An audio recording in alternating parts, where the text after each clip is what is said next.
Shalom saudara-saudara yang dikasihi Tuhan. Hari ini kita akan berbicara tentang satu hal yang sangat penting dan sering kali menantang dalam kehidupan bergereja, yaitu tantangan finansial dan akuntabilitas gereja di era modern. Topik ini bukan hanya tentang uang atau laporan keuangan, tetapi berbicara tentang integritas gereja dan kesetiaan kita kepada Tuhan. Bagian pertama adalah keuangan gereja dan kesetiaan. Saudara-saudara, kita tahu bahwa gereja bukan sekedar tempat ibadah. Gereja adalah tubuh Kristus yang mengelola berkat Tuhan demi peluasan kerajaannya. Karena itu, pengelolaan keuangan gereja bukan urusan duniawi, melainkan bagian dari ibadah dan tanggung jawab rohani. Firman Tuhan berkata dalam 1 Korintus 4 ayat 2, yang akhirnya dituntut dari pelayan-pelayan yang demikian ialah bahwa mereka ternyata dapat dipercaya. Ayat ini mengingatkan kita bahwa Tuhan tidak hanya melihat beberapa besar pelayanan kita, tetapi juga seberapa setia kita dalam mengelola hal-hal kecil, termasuk dalam hal keuangan. Jadi setiap rupiah yang dipercayakan kepada gereja sebenarnya adalah titipan Tuhan untuk dikelola dengan takut akan Dia. Bagian kedua, tantangan gereja di zaman modern.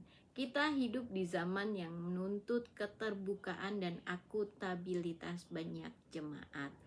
Sekarang ini ingin tahu bukan hanya seberapa banyak persembahan yang terkumpul, tetapi juga bagaimana dana itu digunakan untuk pelayanan Tuhan.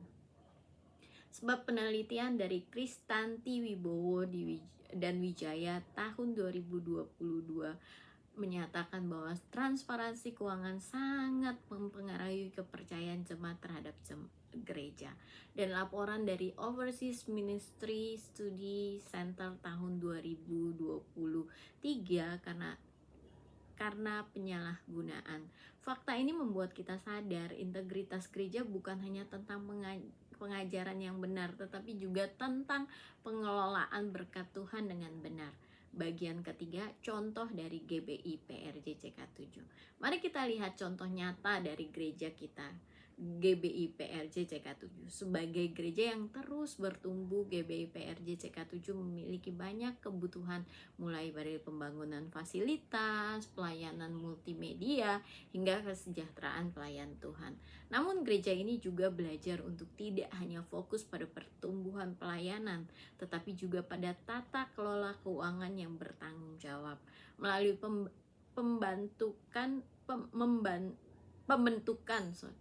pembentukan komite keuangan internal, pelaporan bukan kepada jemaat dan audit berkala. GBI PRJ CK7 berusaha hidup dalam prinsip Mazmur 24, yaitu ayat 1 yang berkata Tuhanlah yang mempunyai bumi serta segala isinya.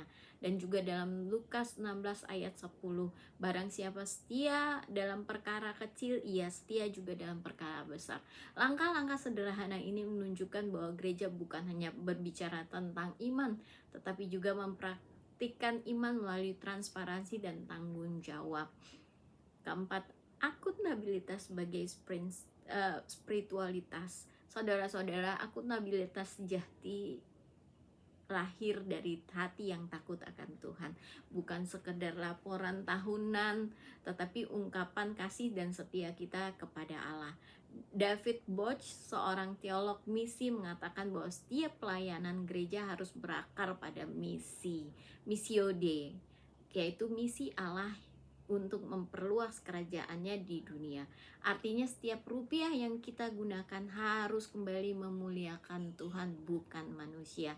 Akuntabilitas adalah bentuk kasih kepada Tuhan, kasih kepada jemaat, karena dengan kejujuran dan keterbukaan, jemaat akan merasa dilibatkan, dihargai, dan dipercaya. Bagian kelima adalah langkah-langkah pastoral. Lalu apa yang kita lakukan sebagai gereja? Pertama, bangun kesadaran teologis. Keuangan gereja bukan sekedar laporan tapi bagian dari ibadah kita. Kedua, kuatkan sistem kontrol internal. Pisahkan fungsi penerimaan, pencatatan, dan pengeluaran agar tidak terjadi menyalahgunakan. Ketiga, terapan transparansi. Laporan setiap penggunaan dana kepada jemaat dengan jujur dan terbuka. Keempat, tingkatkan literasi keuangan bagi pelayan. Di Amsal 21 ayat 5 berkata, rancangan orang rajin mendatangkan keuntungan, tetapi setiap orang yang tergesa-gesa hanya akan mengalami kekurangan.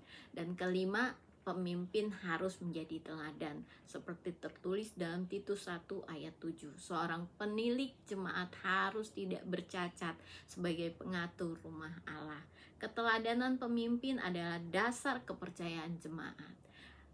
Bagian keenam adalah bagian terakhir, saudara-saudara yang dikasihi Tuhan. Akuntabilitas bukan hanya urutan keuangan, tetapi bagian dari kesetiaan kita kepada Tuhan yang mempercayakan berkat-Nya. Gereja sehat bukan yang kaya, tetapi yang jujur dan dapat dipercaya. Kiranya gereja Tuhan termasuk GBI PRJ CK7 terus menjadi terang dan teladan dalam hal integritas dan tanggung jawab. Barang siapa setia dalam perkara kecil, ia akan dipercaya dalam perkara besar, di Lukas 16 ayat 10. Biarlah kesetiaan kita dalam hal keuangan menjadi kesaksian nyata tentang kasih dan kebenaran Kristus. Amin. God bless.